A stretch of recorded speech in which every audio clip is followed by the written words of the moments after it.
Good evening. My name is Patrice. I'm an undergraduate student here at The Ohio State University majoring in chemistry, and we'd like to welcome you to the inaugural event of the Thompson Institute, a program of Crew at The Ohio State. Our discussion tonight is an opportunity for OSU students, grad students, faculty, and staff to come together to think deeply about important and relevant issues. The Ohio State campus is a marketplace of ideas. Those ideas are embraced, have influence on individuals around us well beyond this campus. The Thompson Institute seeks to thoughtfully consider these ideas and to humbly convey wisdom, beauty, love, and truth of the Christian faith to the breadth of students and professors. Some of us come to tonight's dialogue with certain religious commitments and convictions. Others of us are skeptical about religion, and still other of us are unsure about our beliefs. Whatever point of view, we hope tonight will be a profitable, respectful conversation that might continue among us even after this event is over. No matter your religious or non-religious background, tonight is an opportunity for us all to be challenged. For those of us that identify ourselves as Christians, we hope that tonight will provide an opportunity to take seriously other perspectives, so that way we might think critically about our own beliefs and sincerely seek to understand those that are different from us. For those that consider the Christian faith to be confusing, unattractive, or unreasonable, we hope that you find tonight's dialogue to be thought-provoking and that you might find ways to reconsider your own beliefs and your conceptions of the Christian faith. The title of tonight's discussion is, Do Humans Have Value? We have asked our presenters to answer questions like this. What does it mean that humans are valuable? Why do human beings have worth? Is there anything that makes humans unique? How might a Christian or an atheist find common ground on these questions, and how might they differ? And what difference does it make how we think about the value of human life? Tonight's Thompson Institute event is sponsored by Ratio Christi and Crew at The Ohio State. The sponsors of tonight's discussion desire to facilitate events that are thought-provoking and inspiring, whatever your belief system. We would appreciate that you take the time to fill out the information on the comment card that's on your seat, and it looks like a little square white boxy thing. So by filling out your card, you'll be entered into a drawing to win a $25 gift card to Amazon. Yeah, check that out. As a quick disclaimer, your contact information will not be added to any spamming lists, but you will expect to hear from us only if you tell us that you're interested. We'll let you know a little later on in this event when you'll be able to finish filling out your card and submit them to the ushers. Regarding the audience Q&A, if you have any questions that you'd like to submit for tonight's presenters, you can send them in a text message with your question to the following number, 614-600-2278, and it'll be on the screen later tonight when we transition into the question and answers portion as well. At this time, I'd like to introduce our moderator, Dr. Stephen Brown, our faculty for the evening that teaches in philosophy in the Department of OSU, and is an associate director of the Center of Ethics and Human Values. Please help me welcome Dr. Brown to introduce tonight's presenters.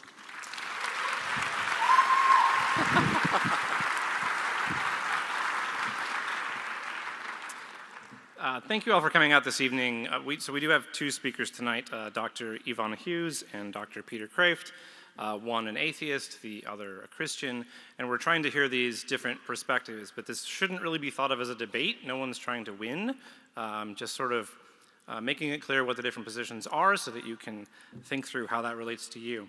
Let me just briefly introduce you to our two speakers, and then I'll sit down. So Dr. Ivana Hughes is senior lecturer in the Department of Chemistry at Columbia and the director of Frontiers of Science, a science course required of all Columbia College first-year students. Ivana graduated from, Ivana, not Ivana, Ivana. Graduated from Caltech in 1999 with a BS in chemical engineering. with honors and earned her PhD from Stanford University in 2005, working in the Department of Biochemistry as an American Heart Association Fellow. The topic of her PhD was enzymatic catalysis and protein evolution in the alkaline phosphatase superfamily.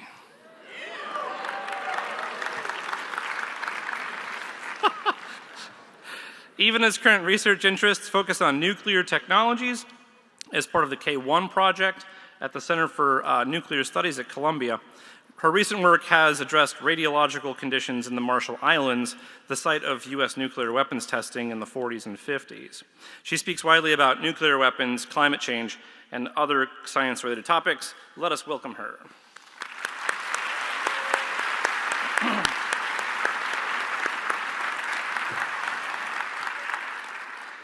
Dr. Peter Kraft is a professor of philosophy at Boston College.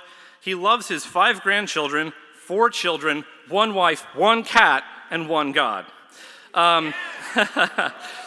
Having received his PhD from Fordham University, his 75 books include Handbook of Christian Apologetics, Christianity for Modern Pagans, and Fundamentals of the Faith. That's all I have, so I have to expand a little bit. The Handbook of Christian Apologetics includes a chapter which is 20 arguments for God's existence, nicely laid out in philosophical premise and conclusion form, with little explanations that take about 2 or 3 pages each. Number 17 of the 20 is the argument from aesthetic experience, which is my personal favorite argument for God's existence. It goes like this. Premise 1, there exists the music of Johann Sebastian Bach. Conclusion, God exists. The explanation of this says nothing other than you either see this one or you don't. Let us welcome Dr. Kraft.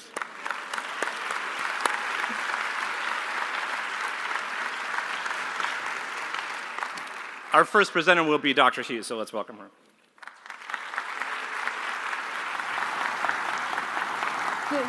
Good evening, everyone. Thank you all for being here. I am really delighted to be with you all tonight, and I just want to take a moment to thank the organizers for both the kind invitation and a very warm welcome here in Columbus today. Special thanks to Batra and Aaron and Erica. Thank you all. I'm again really delighted to be with you all tonight.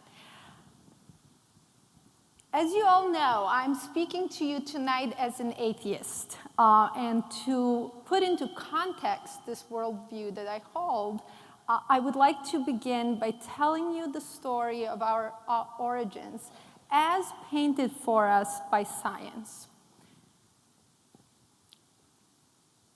Our story begins 13.8 billion years ago with an event that we have come to call the Big Bang. And in this event, our universe and all that constitutes it, time, space, matter, and energy, were formed.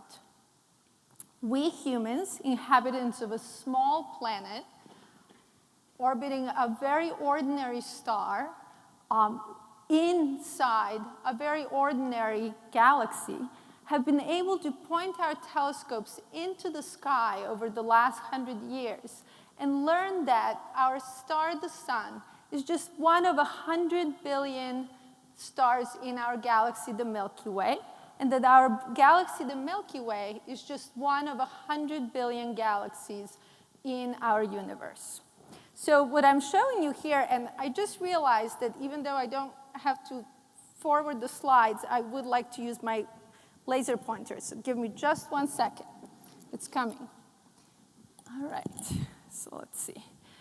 So what I'm showing you here, and we'll see if you can see my laser pointer. There it is the timeline of the evolution of our universe, starting over here on the left with the Big Bang and moving towards the right to the present time, so some 13.8 billion years later. And what this diagram is meant to show is that our universe has been expanding. It has been growing ever since the Big Bang, and it continues to grow. And the other thing that this diagram shows is that some very important events took place during this evolution of our universe. For example, the first stars appeared some 100 to 200 million years after the Big Bang. The first galaxies appeared about 1 billion years after the Big Bang. And of course, there's an event shown here that's very important to us. It's not necessarily important to the rest of the universe, but it's very important to us, and that's the formation of the solar system. 9.3 billion years after the Big Bang, or 4.5 billion years ago. If I could have the next slide, please. Next slide.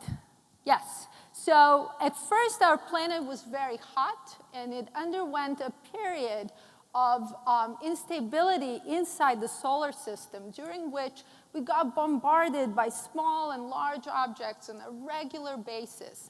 And the largest of those collisions actually created our moon, giving us not just our faithful companion, but also tilting our axis in just such a way as to create seasons on our planet. And if I could have the next slide, please. And it appears that it was, relatively speaking, soon after the moon was formed, and as the Earth cooled and the period of instability came to an end, the DNA-based life on our planet first took hold. The image I'm showing you here is of rocks that are 3.7 billion years old. And inside these rocks, we find evidence of stromatolites. These are microbial communities you can find to this day that suggest that life on our planet is at least 3.7 billion years old, if not older.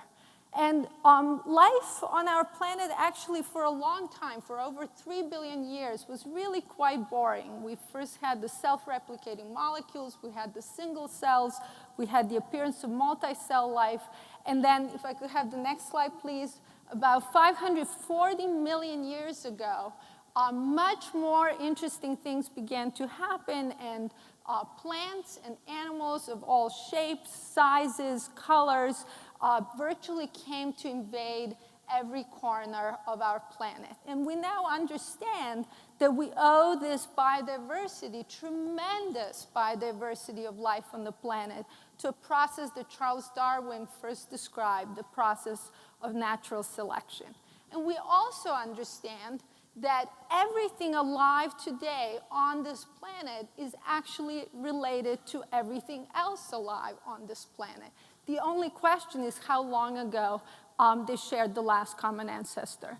So what is natural selection? Well, Darwin told us that you need 3 things for natural selection. The first is you need variation. The second is you need that variation to be heritable. And the third is that the variation must provide a selective advantage towards either reproduction or survival.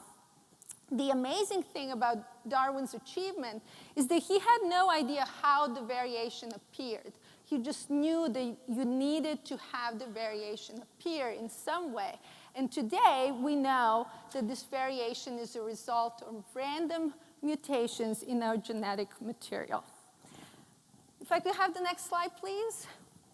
So this is the story painted for us by science, the story of our cosmic origins, painted by thousands upon thousands of scientists who worked individually, in small groups, in large groups. So actually go back to the blank slide. That was intentional. Yes, it's intentional.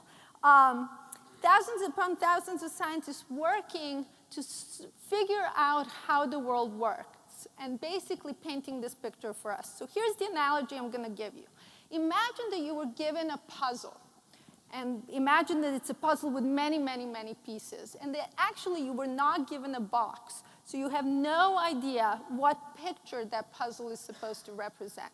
And now imagine, furthermore, that the puzzle pieces making up this puzzle have been actually thrown all over the place. Maybe all over your house, and your basement, and the attic, and your yard, and maybe even some of them in your neighbors' homes. And imagine now you and your friends and your family and your neighbors finding over time pieces of the puzzle, and then coming to one place and sort of putting them in.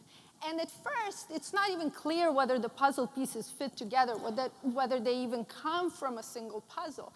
But over time, an outline begins to appear, and over time, you start to see the pieces fit together, and a picture emerges, and let's say it's a puzzle of Harry Potter and his friends, Ron and Hermione, sitting in the Great Hall listening to Dumbledore's speech, right? So this picture appears for us from science, and it's not independent of the kind of science that you accept in your everyday life quite readily, right? That if you take an antibiotic, it will cure your bacterial infection. That if you, that tonight, if it was raining, you wouldn't actually expect the roof to fall because it's raining. That if you drive home this evening, the GPS in your phone will work and will actually take you where you want to go. This story of science, of our origins, is as much a product of science as the fact that when you go to your room and turn on the light switch, electricity will flow into the light bulb and the room will be illuminated. And I have to say that it makes me immensely proud to be not just a scientist, but to be a human being, that we have been able to figure this out. If I could now have the next slide, please.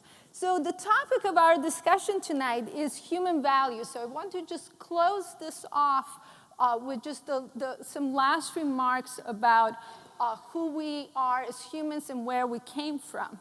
And on this slide, we're looking at the human evolutionary tree, and what you can see here is that we share our last common ancestor with chimpanzees and bonobos from about 7 million years ago. Now, I've been talking about billions of years, which are a tremendously difficult and long period of time to comprehend. But 7 million years is a very long time, too. 7 million years, if you think of a generation being about 20 years, 7 million years is 350,000 generations from that last common ancestor all the way to the present day, to us, Homo sapiens, human beings. And a lot of different things happened in our lineage. A lot of changes happened until we get to a point where 200,000 years ago, Homo sapiens appears in Africa. And what this really means is that each one of us has about 10,000 generations of distinctly human ancestors. The first humans were human beings just like us. They had dark skin, so if today you have light skin like I do, or if you have dark skin, regardless of that, most of your human ancestors, in fact, had dark skin. Some scientists like to say that we're all Africans. I like to say that if you call yourself an American, you're an African American. There is more that brings us together than that divides us. So I want to just say a couple of things on the topic of human value here. To me, every human being can think and feel and deserves, therefore, my respect, my sympathy, and my empathy. It is my view that slavery could not have happened in this country if people who engaged in that knew what we know today about our common origins. Just to return to the color of skin for a moment, this is reflective simply of changes and differences in a handful of genes which were under selective pressure as our ancestors moved out of Africa and moved into different parts of the world. And so this is something very important to me. If we can go to the next slide, please. So there's a corollary question. So I wanted this in two pieces, so you're going to have to bear with me. There's a corollary question here of human beings value common origins, and that is, why do human beings behave in moral ways? And answers to questions regarding human behavior have emerged over the last few decades. And the answer is actually quite simple. The answer is that all aspects of our behavior come from a combination of our nature and our nurture. What does that mean?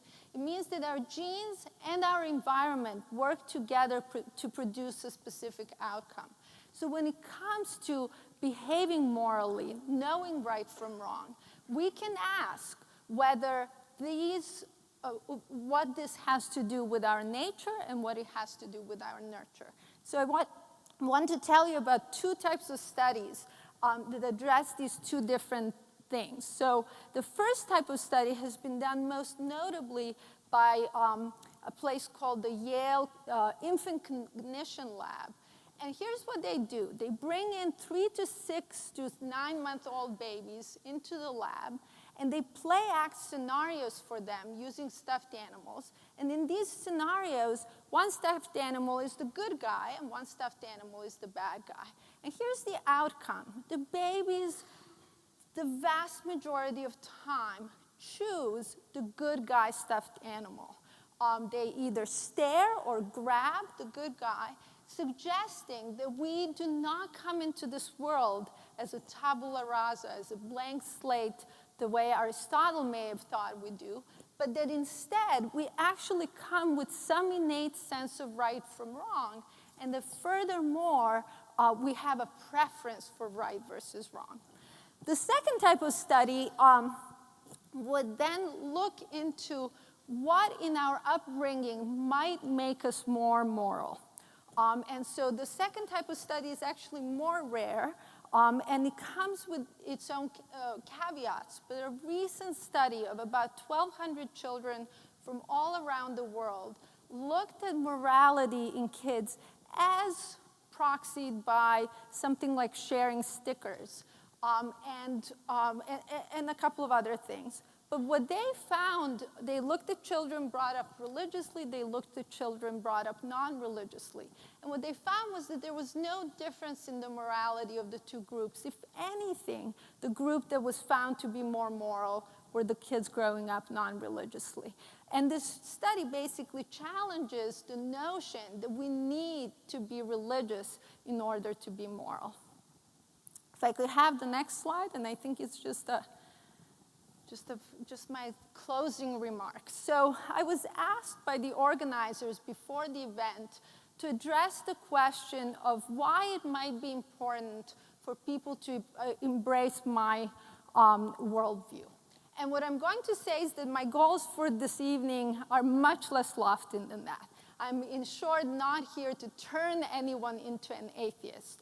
What I do hope that you will take away from this evening from what I've been talking about and from the ensuing discussion is that you will have an opportunity to see my point of view, that of an atheist, as formidable, respectable, and valid. That's really, really my biggest goal here tonight. So I want to tell you about something. So I want to tell you a little bit about myself. So I came to this country as a foreign exchange student in 1994, and I actually became an American citizen in 2008. And one of my proudest moments as an American, or I guess I'll mention two proudest moments as an American. One was the victory speech of President Obama in 2008, and the other one was learning about the Supreme Court decision to extend the right to marry to gay people. And I think that the second one,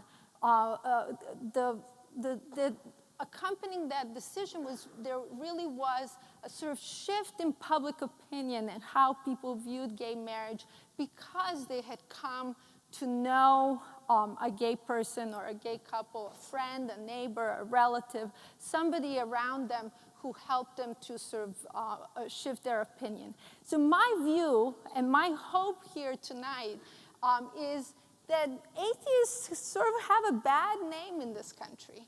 I don't quite know where that comes from. It might be from McCarthyism in the 1950s. It might be even all the way back to our country's origins when the first Europeans arrived, sort of moving away and trying to escape religious persecution.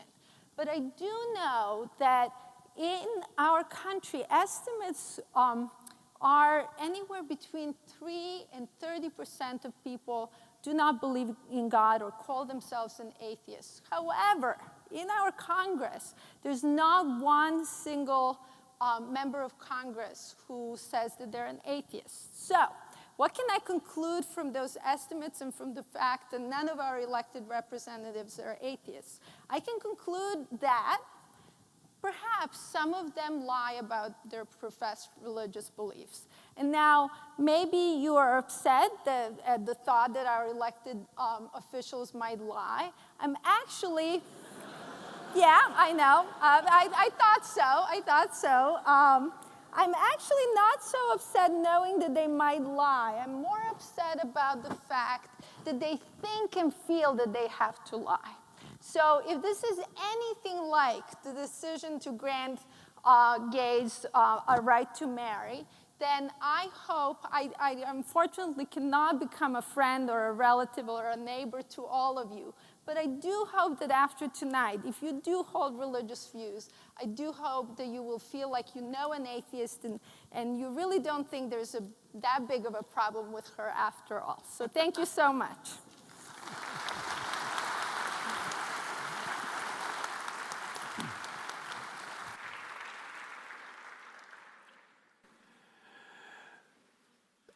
Thank you for that very interesting little science lesson. It is valuable indeed, especially to those who don't know it all. I too have modest ambitions. It is not to win a debate or to convert anybody or even to prove anything, but simply to explain where I'm coming from. I had a handout. How many got one? Not too many, okay. I may be referring to it a little bit. I think there are 7 questions involved in the single question that we were both asked to address tonight about human beings having value. The first question is, do we really have value? And I think everybody in this auditorium must agree that the answer to that question is yes. Even a cannibal believes that his victim has value. And even the slave owners thought that their slaves had value. In fact, they gave a money value to them. So that's not a controversial question. Second, if so, is it intrinsic value? That is what the philosopher Kant called the second categorical imperative. Every human being is not merely a means to be used, but an end to be respected, and therefore must be treated as such. That's what intrinsic value means. I don't know a single quotation from any modern philosopher that's more popular than that one from Kant. I think that's a brilliant formulation. I think it's obviously true.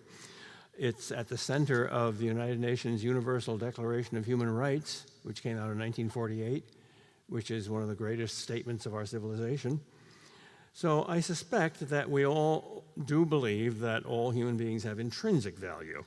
But maybe not. Maybe it's extrinsic. What's extrinsic value? Well, an extrinsic value is a value given by somebody else, by a friend or an enemy, or by the state, or by the majority over the minority, or by a consensus. Well, if your value as a human being is given by somebody else, it can also be removed by that somebody else, whoever it is. And I hope nobody believes that. So let's assume that the answer to the second question is also yes, it's intrinsic value. Third question, is it an inalienable value which cannot, by its very essence, ever by anyone be removed? Our founding fathers believed that. If the value is not intrinsic, it is probably not inalienable. If it is intrinsic, it is inalienable. So those two go together. Fourth question, if we do have value, and if it is intrinsic, and if it is inalienable, is it universal? Do all members of the human race have this intrinsic, inalienable value? Or are there some exceptions? Tyrants always make an exception. They always finger some people as worthy of destruction. I hope most of us also believe that all human beings have value, not just some.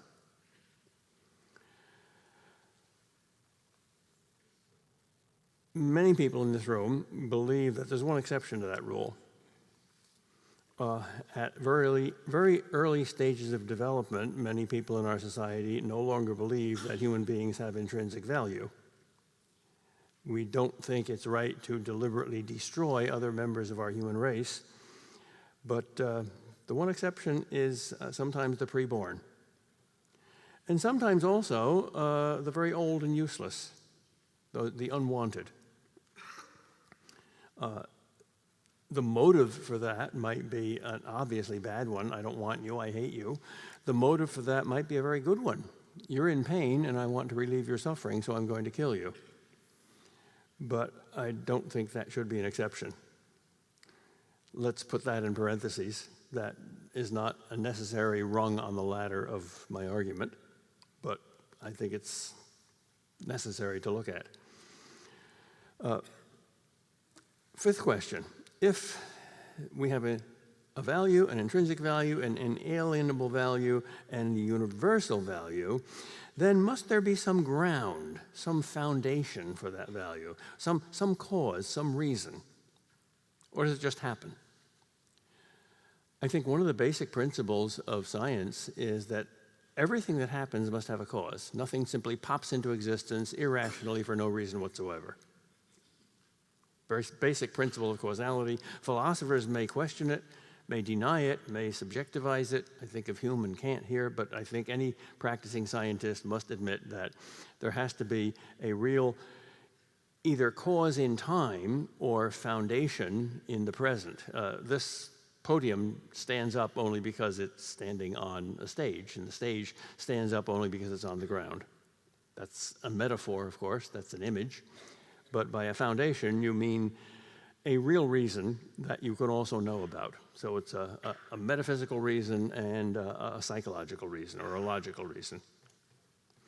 All right, if the answer to the fifth question is yes, if there has to be some ground for this notion of intrinsic values, then the sixth question is, how important is it that we know what that foundation is? Can we know the thing without knowing its foundation? I think the answer is yes. But is the knowledge of the foundation important to knowing the thing? Yes. Why? Well, because without a foundation, the thing can easily disappear. And if the reason is a good one, then the thing that is justified by that reason will stand, and if not, not. We are rational creatures. Science is one of our greatest achievements because of that fact that we have reasons. And to act as blind animals just out of feeling or blind will without any reason guiding it is certainly not distinctively human. So I think we should apply that to ourselves. I think it's essential that we know the rational foundation for intrinsic human values. All right, if, as I suspect, most people agree with me that the answer to all six questions is yes, then we come to the question of our debate. What is that ground? And I think we find in our culture 5 possible answers to that question. The first one is fundamentalism.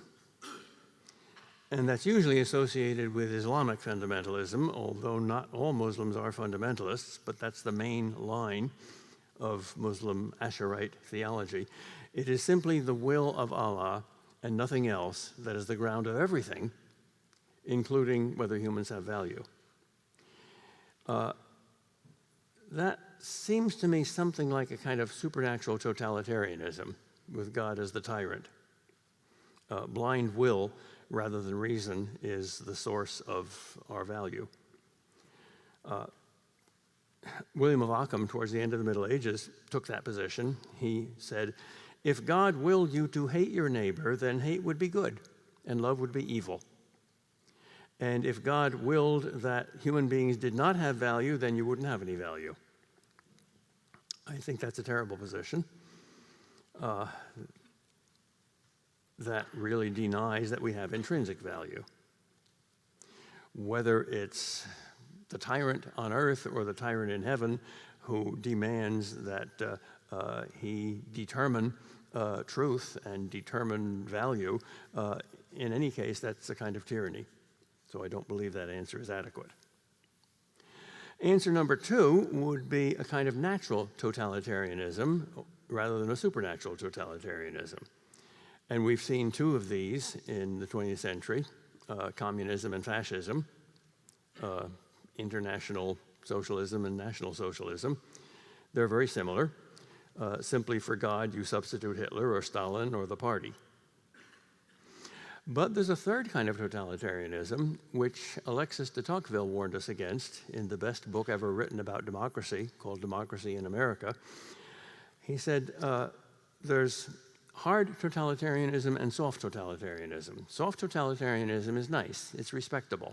It doesn't use violence. An example of that, I think, is the philosophy of Jean-Jacques Rousseau, who said that in a truly humane and free society, the general will, that is consensus, is infallible. Well, that's just bringing God down to politics. Democracy is quite compatible with totalitarianism. You have an example of it in Brave New World. And you have an example of it, I think, in Rousseau's theory of the general will. Democracy is an answer to the question, where does the political power reside? And the answer is in the demos, the people, in everybody. Totalitarianism is an answer to the question, how much power do the public and political authorities have? And the answer is total power, unrestricted power. So you could, in principle, have a democratic totalitarianism. I would very strongly recommend that everybody in this room read Brave New World. It's a very politically relevant book. It's fantasy and it's fiction, but it's also very realistic. We're getting closer and closer to Brave New World every day in a polite sort of way. Answer number 3, which is the answer I believe is the best answer to the question, why do human beings have value, is Christianity. And most of this is also true of religious Judaism and moderate Islam. And philosophical theism, even without personal religious faith or institutional religion. The answer to the question is that we have value because of God. What do you mean, because of God? Well, if God created us in his image, and he is a person, he is an I, with reason and free will, then that image of God in us is sacred. Yes, of course, it's his will that created us, but his will is based on his reason, and his reason is based on his nature. So the fact that his reason follows his nature is the metaphysical foundation. The fact that his will follows his reason is the epistemological foundation, or the rational foundation. But the consequence is that we have intrinsic and inalienable value because it rests ultimately on the non-negotiable absolute, not on something relative, not on something that may have happened and may not have happened, not something that we can't be sure is going to remain, but the absolute.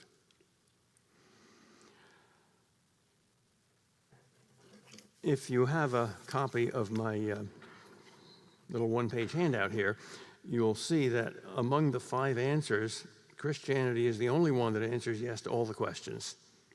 Is human value intrinsic? Is it unalienable? Is it universal? Is it objective? Is it rational? Is it God? Is it because God created us in his own image? And does it include our free will? You'll also see that fascism is the extreme opposite because it answers no to all of those questions. But there are 2 other answers which are also popular in our culture. One of them I call liberalism. Dangerous word, means many, many different things. And the other is what I call scientism. And I believe Dr. Hughes would classify herself as a believer in this philosophy. Let me look at liberalism first. That's the answer that people like John Locke, John Stuart Mill, Immanuel Kant, and John Rawls would give. They agree with Christianity that man has this value, but not that God is the ground or cause. Yes, all humans have value, have intrinsic value, have inalienable value, and have free will and therefore moral responsibility. But To bring God in is religious, and we're a pluralistic society, and we can't build our social consensus on religion, therefore there has to be another foundation. Or maybe no foundation. Or maybe you don't need to know it. Or maybe the foundation is human consensus, not the human will of one individual, but of all of us together.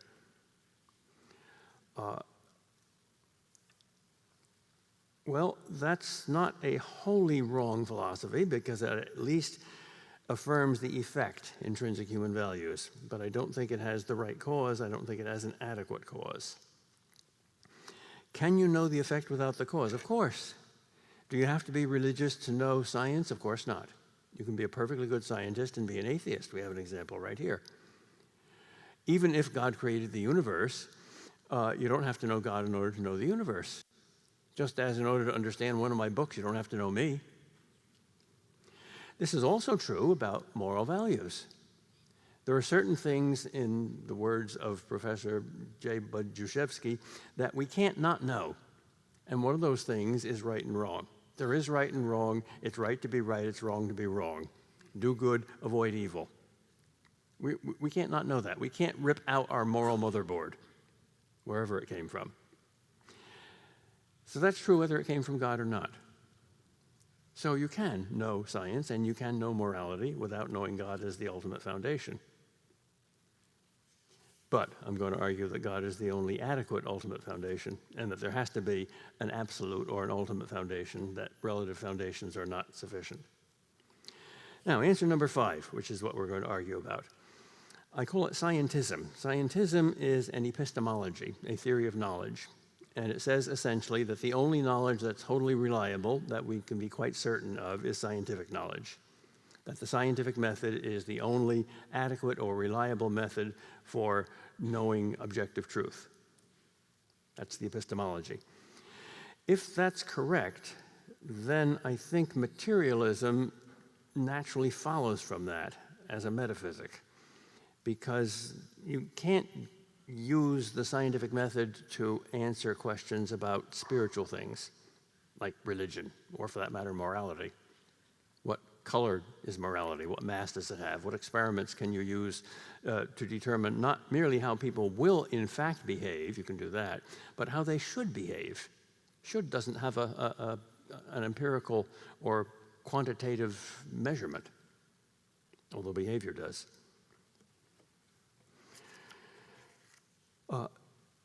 The metaphysic of materialism, in turn, necessitates atheism, unless you believe God is made of matter, which almost nobody does. Hobbes tried to pull that one off. I don't think anybody got suckered in by the trick. He's obviously an atheist who wanted to keep his job. So he says, even though I'm a materialist, there's a God. Well, is he black or white, male or female? What planet does he live on? That's kind of silly. I was very impressed and totally agreed with everything Dr. Hughes said about science and evolution and how we got here. I think there's only one thing missing. And I'm not imparting or imposing an alien religious level, a kind of a second level on what she said. I'm just talking about the enterprise of human science. She showed very truly and very impressively that scientifically speaking, we are quite tiny and insignificant. She forgot only one thing. Scientifically speaking, we are the scientist.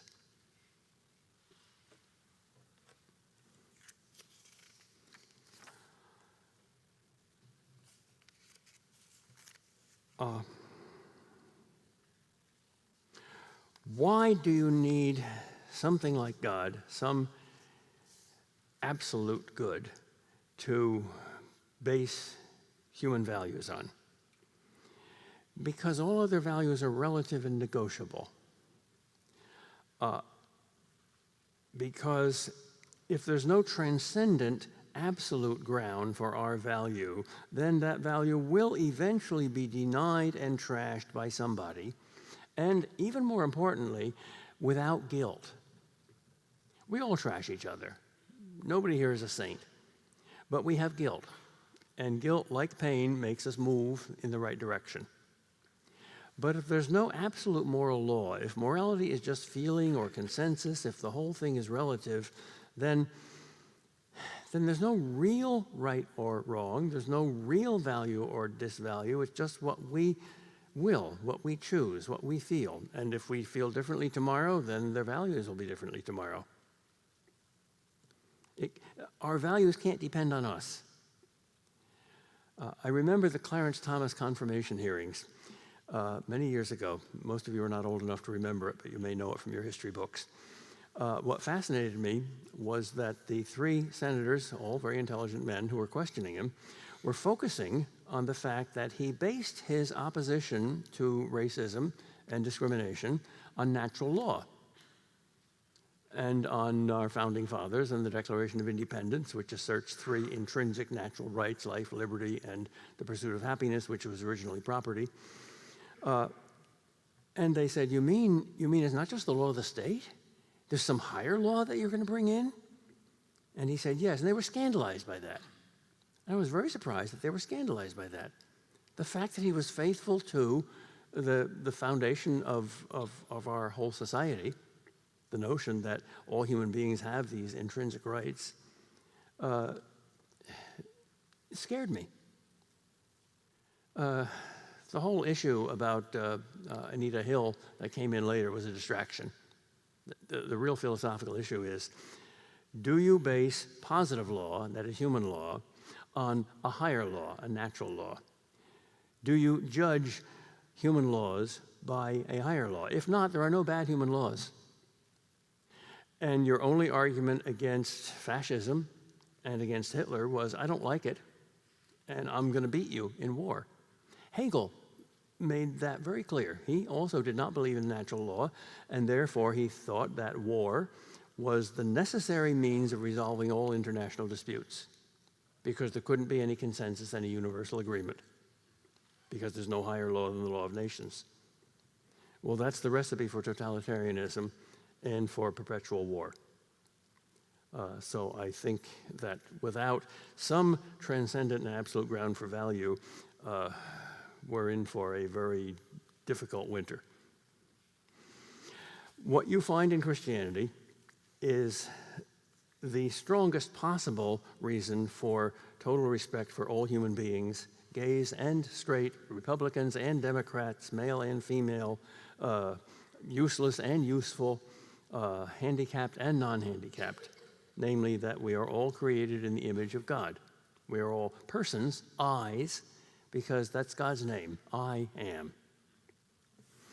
C.S. Lewis summarizes it this way: it is a serious thing to live in a society of potential gods and goddesses, to remember that the dullest and most uninteresting person you can talk to will one day be a creature which, if you saw it now, you would be strongly tempted to worship, or else a horror and a corruption such as you now meet, if at all, only in a nightmare.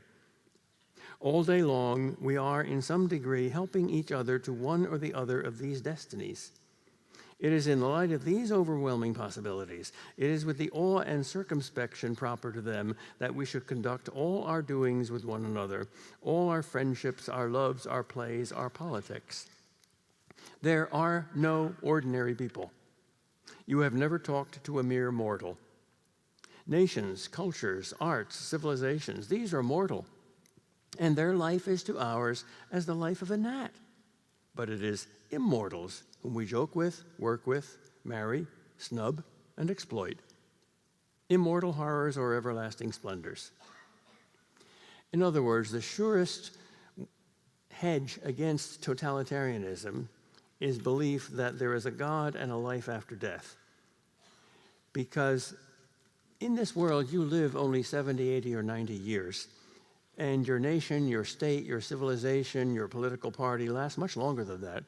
And if this is all there is, that's bigger than you are and more important than you are.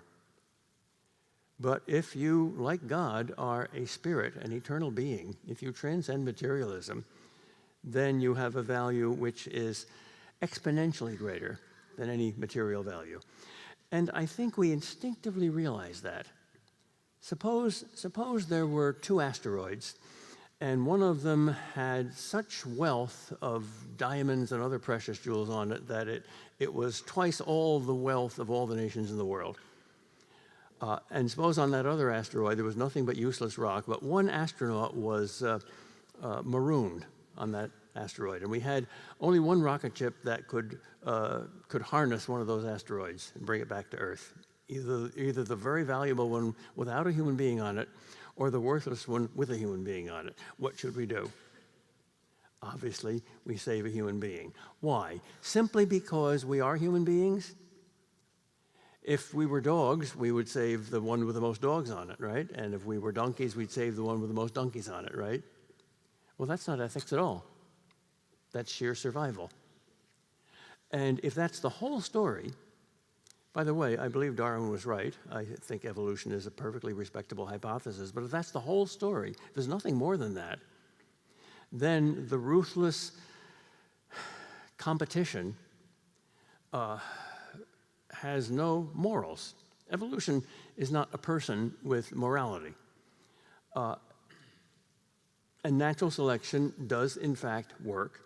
But for us to base our moral system on natural selection and the survival of the fittest, well, that's might makes right, and that's just not truly moral. All right, I've just begun. Now comes the interesting part, the questions.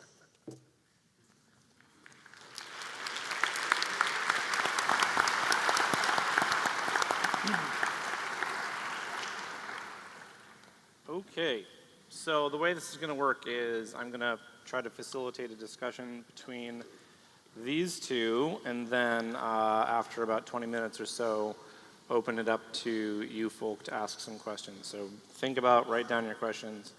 But for the time being, I'm going to abuse my privilege as the moderator and start by asking my own question.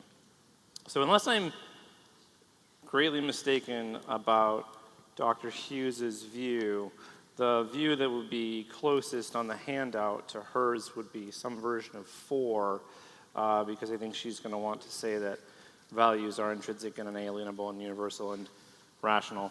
And then there's the one no in this list, other than the 2 having to do with God, explicitly, is that it's objective. And so that's what I want to just invite both of you to specifically address. So if you think that, if you think that human value is objective, what does that consist in? How do you explain where that comes from? And then maybe we can have a bit of a dialogue about that. Yeah, so I'll just go back to what Dr.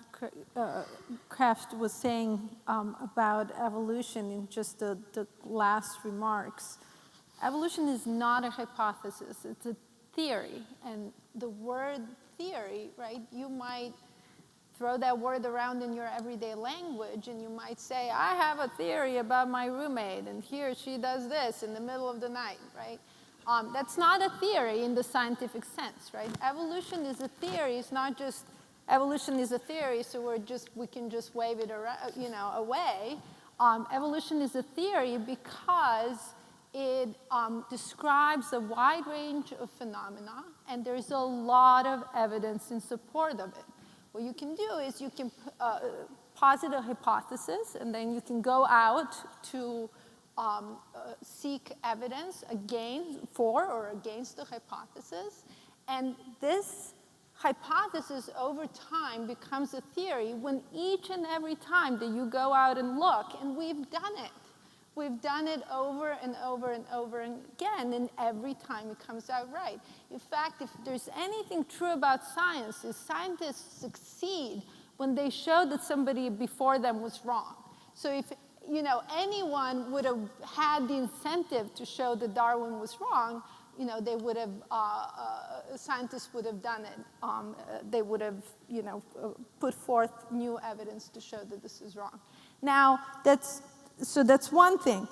How do you go from evolution, right, from natural selection, to any sort of moral behavior and these babies that appear to have a sense for right versus wrong? Is you start really small, right? You start small. You start with something called kin selection. You start with behaviors that are selected to help you help your relatives, to behave altruistically within your small group. And then you grow from there, right? We were hunter-gatherers for nearly 200, if we just call it 200,000 years of Homo sapiens on the planet. About 10,000 years of that is agriculture, appearance of agriculture, and then, society is growing bigger and bigger. We get to Egypt, right, at some point about 5,000 years ago.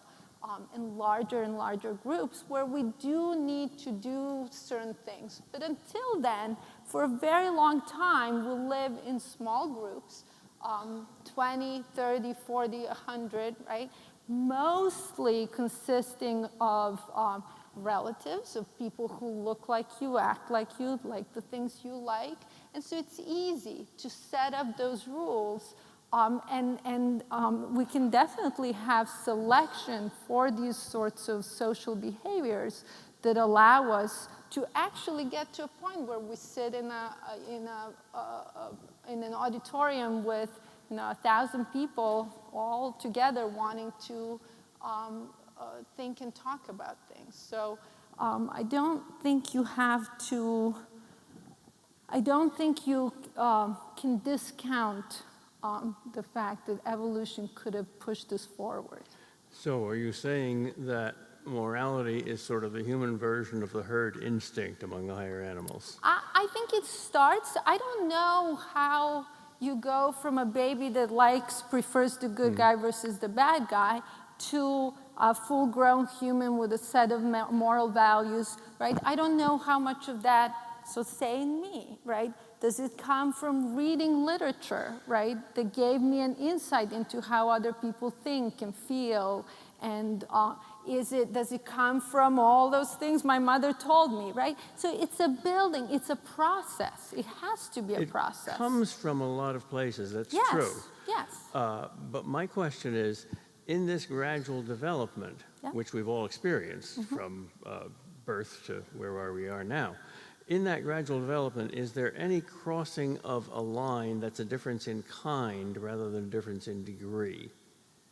In other words, the instincts, which we obviously have, sometimes lead us to do things that we call moral, for instance, the herd instinct. Sometimes they lead us to do things that we call immoral. Let's say I'm stronger than you are and I don't like you, so I kill you. But the instincts are like powers. They're like the keys on a piano or an organ. And you play this key and you get that sound. You play this key and you get that sound. And we figure out, well, if I do this, that will happen. If I do this, that will happen.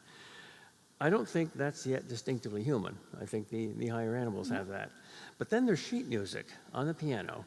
And that tells you which keys you ought to play on which occasion. And that is what I mean by the moral law. It's not an instinct. No, if it were an instinct, then we could pick out one instinct that's always morally good and one instinct that's always morally bad, which we can't. The instincts are morally relative. So I think you have to go to what Aristotle calls a going over into another genus, a difference in kind, not in degree, when you go from human to animal. I don't think animals have a conscience. So let me ask a little question about this. So the reason that you're giving for this objectively grounded universal respect is that humans are created in the image of God. And when you introduced us to what it is to be created in the image of God, you say things like, we exist because of God, we have personhood, reason, free will, things like that. So what if there were a view where you just took that list of what it is to be created in the image of God, and then you just took all the God references out?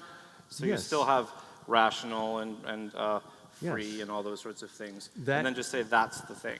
That gives you a perfectly adequate ground for believing that all human beings have value if you don't ask the ultimate question.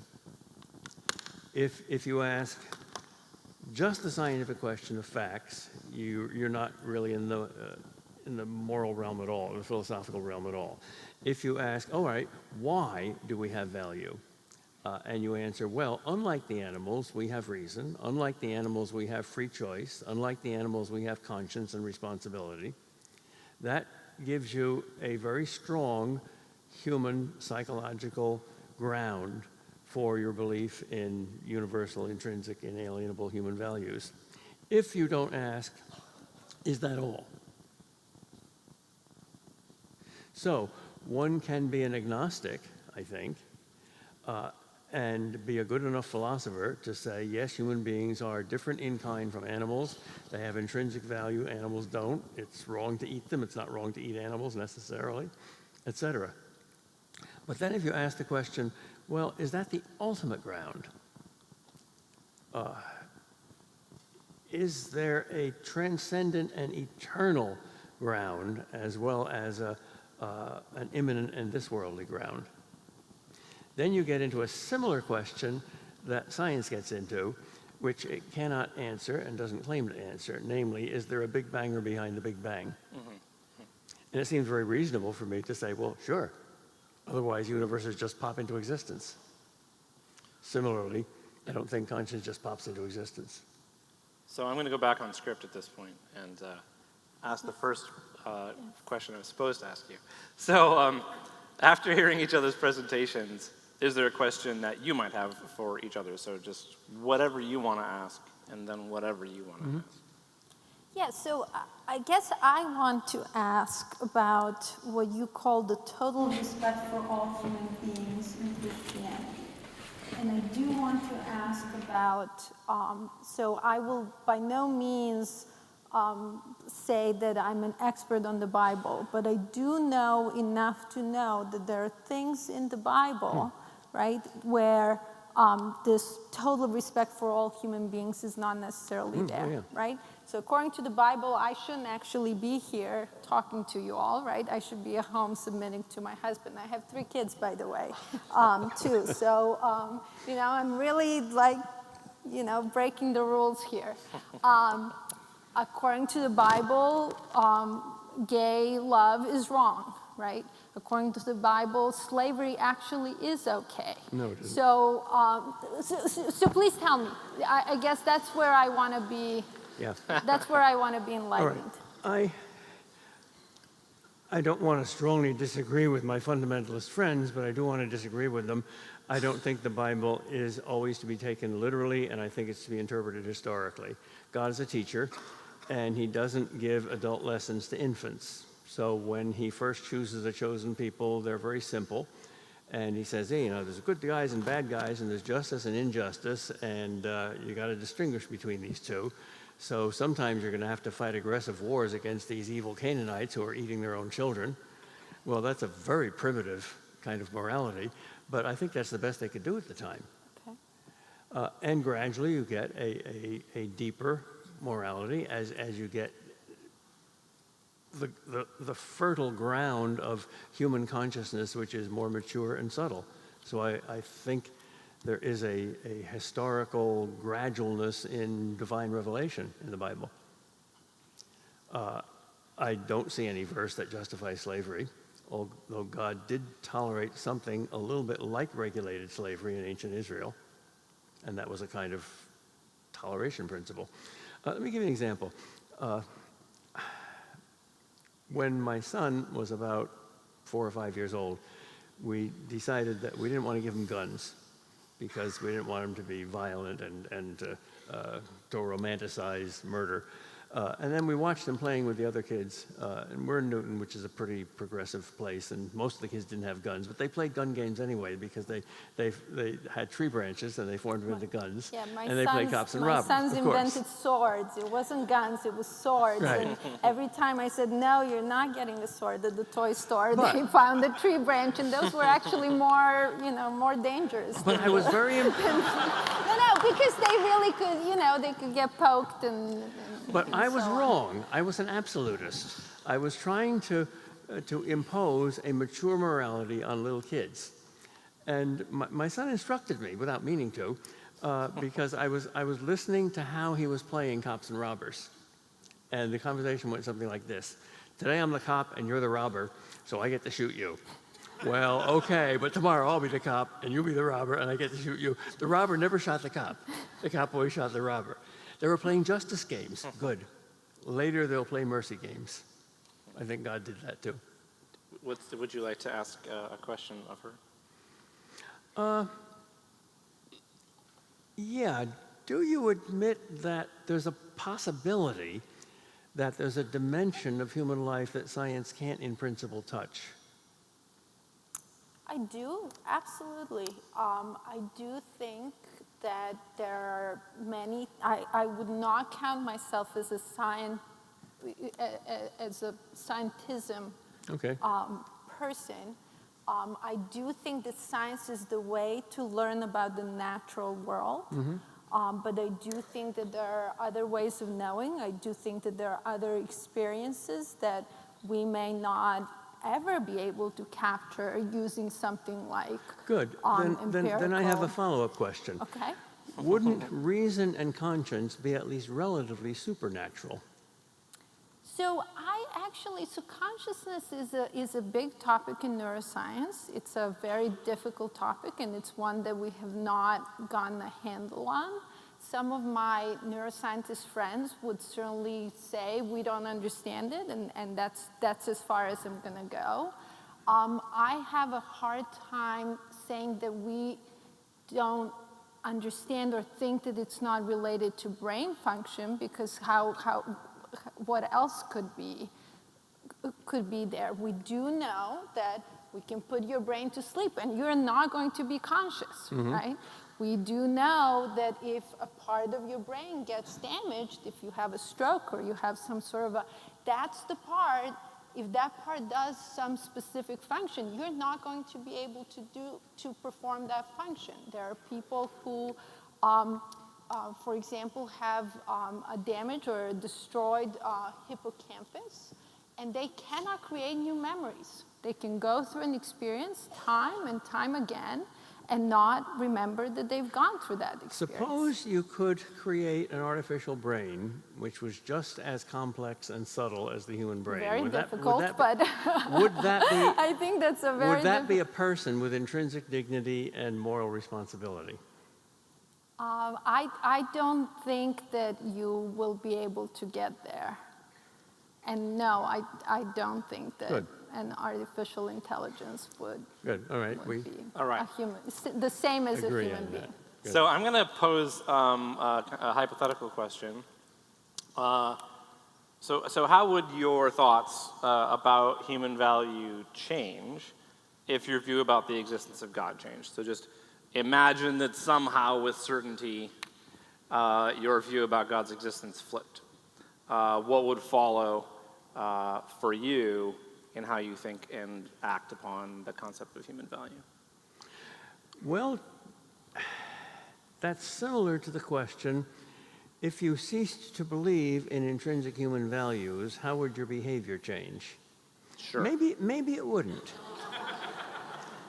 Maybe it wouldn't. Maybe I'm just so conditioned to behave in a normal, fairly non-sociopathic way that even if I change my philosophical views, it wouldn't change my behavior, but it would certainly be more iffy and more fragile and more subject to change.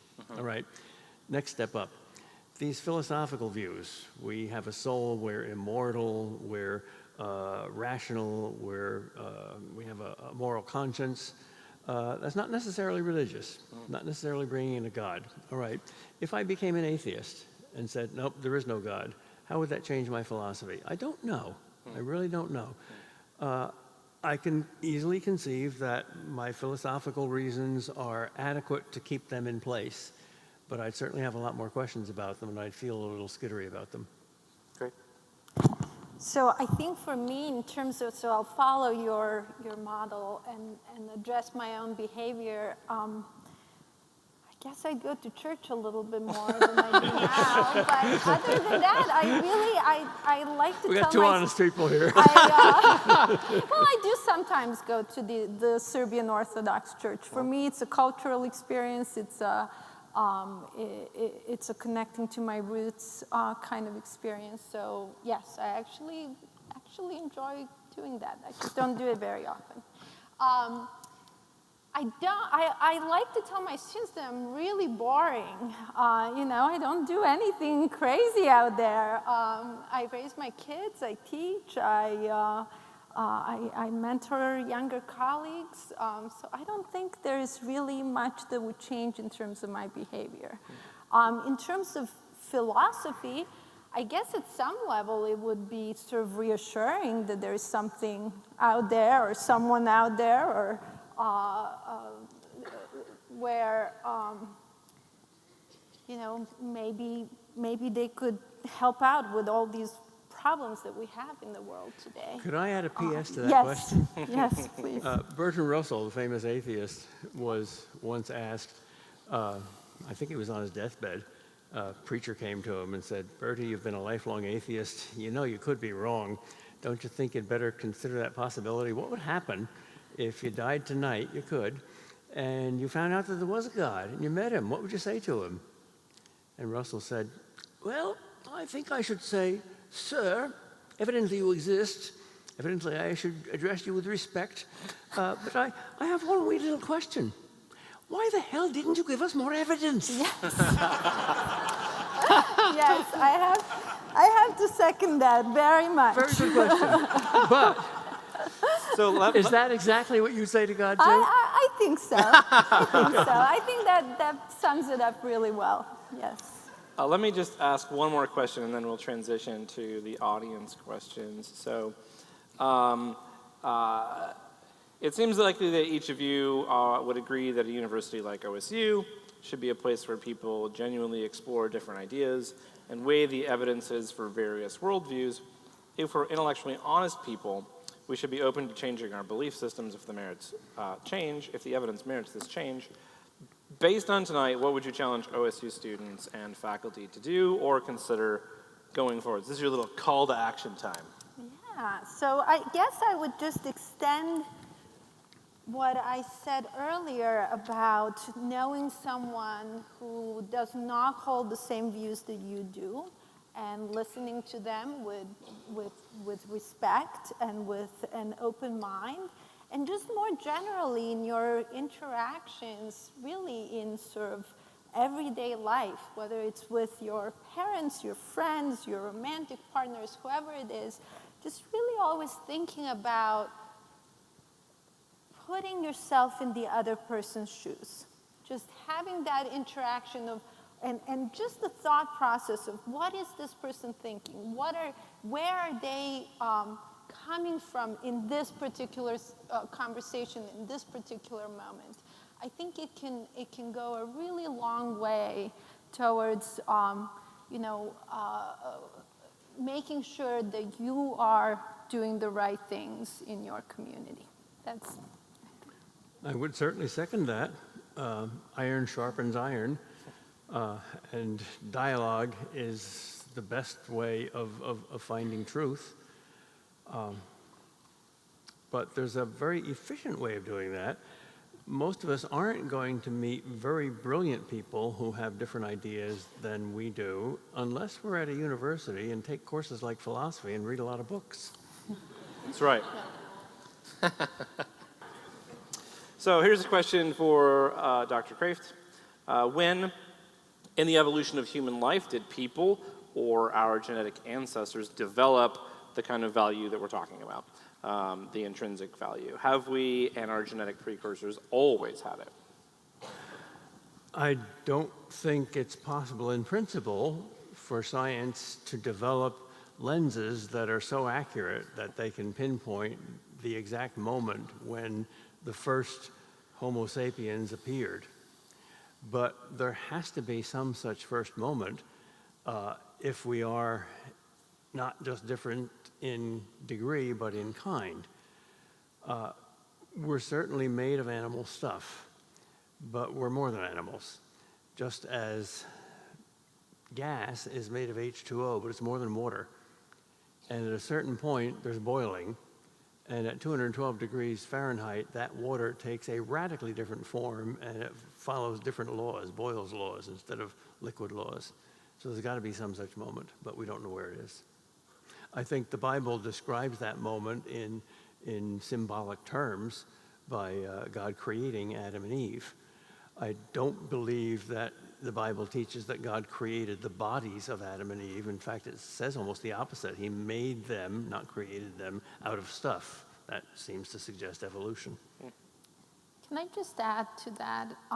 Just because I think it's a very interesting question. Actually, my youngest son, when he was 5, asked me something about human beings, and he knew human beings appeared at some point, and he said, but I don't understand who were the parents of the first humans. It doesn't make sense.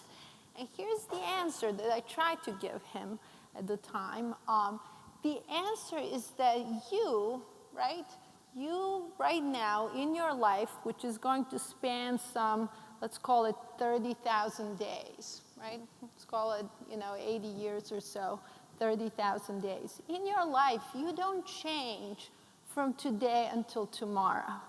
You really don't change. But at some point, the change appears where you go from being a baby to a toddler to a young child to an adolescent. It's not an overnight change. So in some sense, the parents of the first humans were almost human. They had just about everything except for maybe one thing, right? And so their children, so they were able to be parents of children that we now would call, well, here is where they were distinctly Homo sapiens.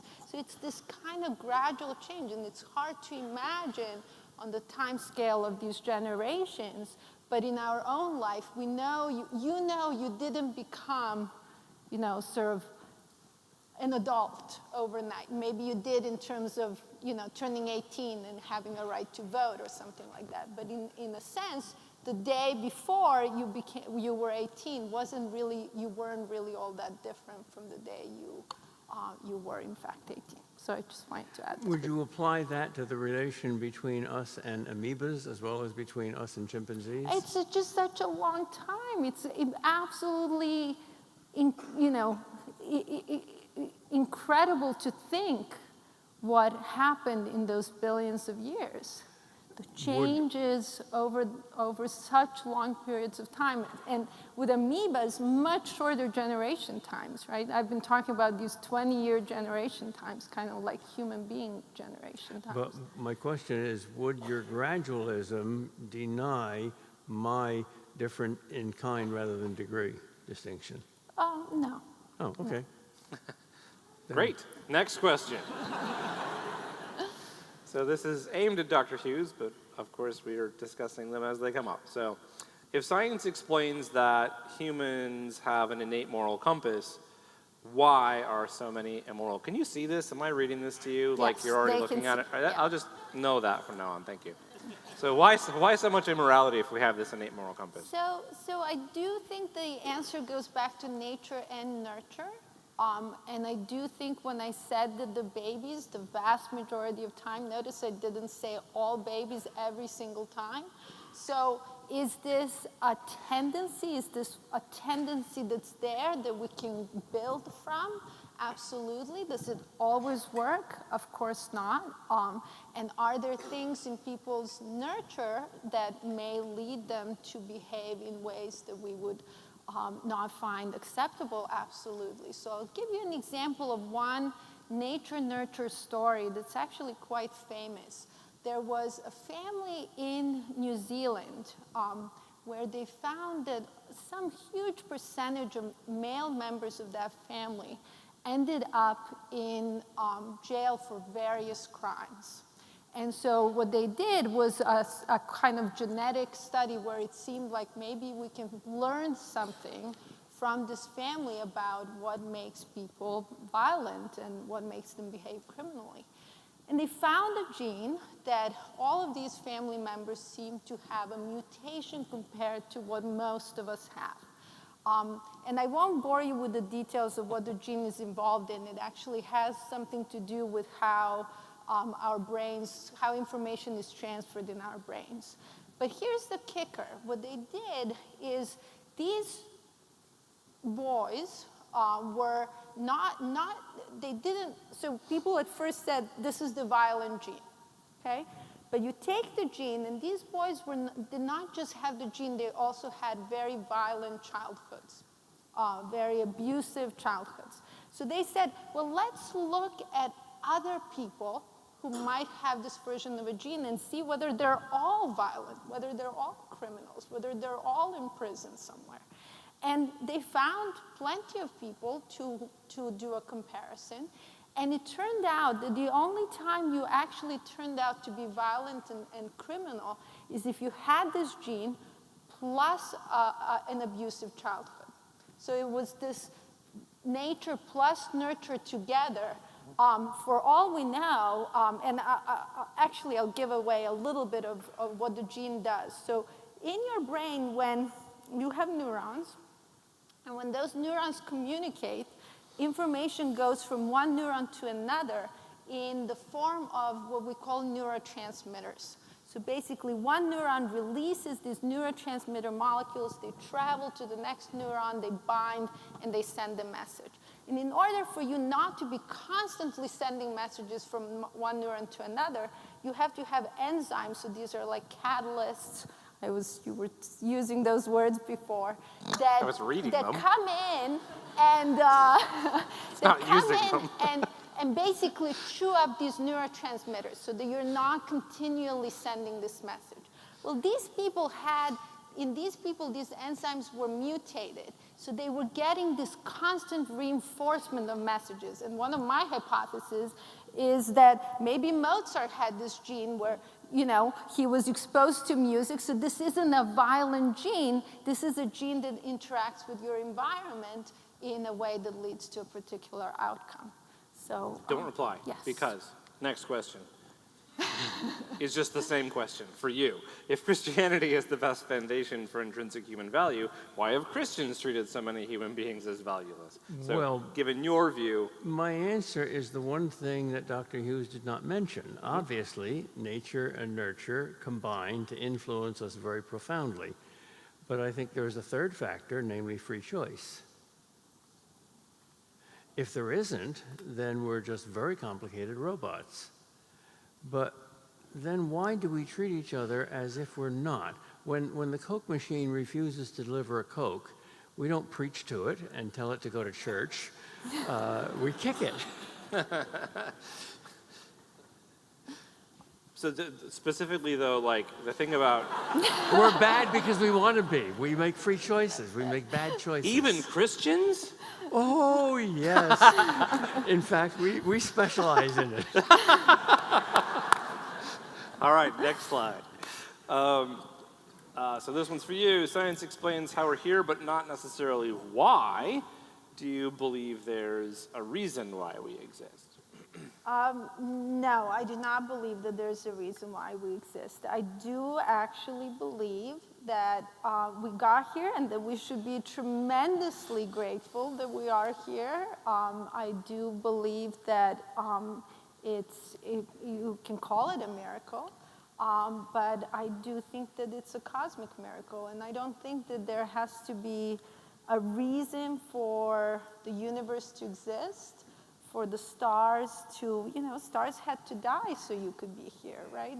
The elements inside your body were made inside stars. I mean, why questions in science are generally tricky. Why, questions in regards to evolution are tricky. But I don't think there has to be a reason. I don't want to brag, but I got a much better answer than that. All right. You exist for the same reason your children exist. God loved you into existence. All right, next.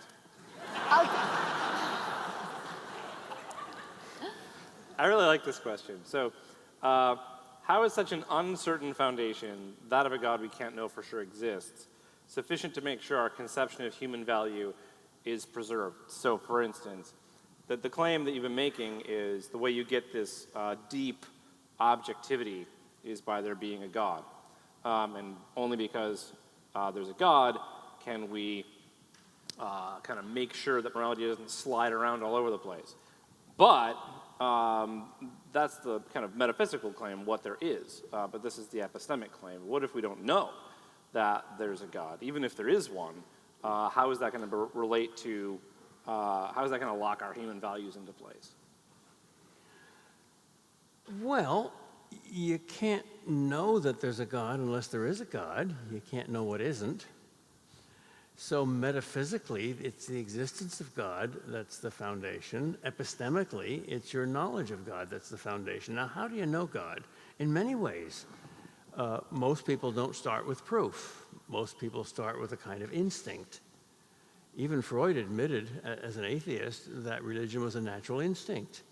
It was a mistaken instinct. He even called it a kind of collective hallucination, like an adult that's still playing with an invisible playmate that he invented when he was 2, like Jimmy Stewart in the movie Harvey, that invisible rabbit.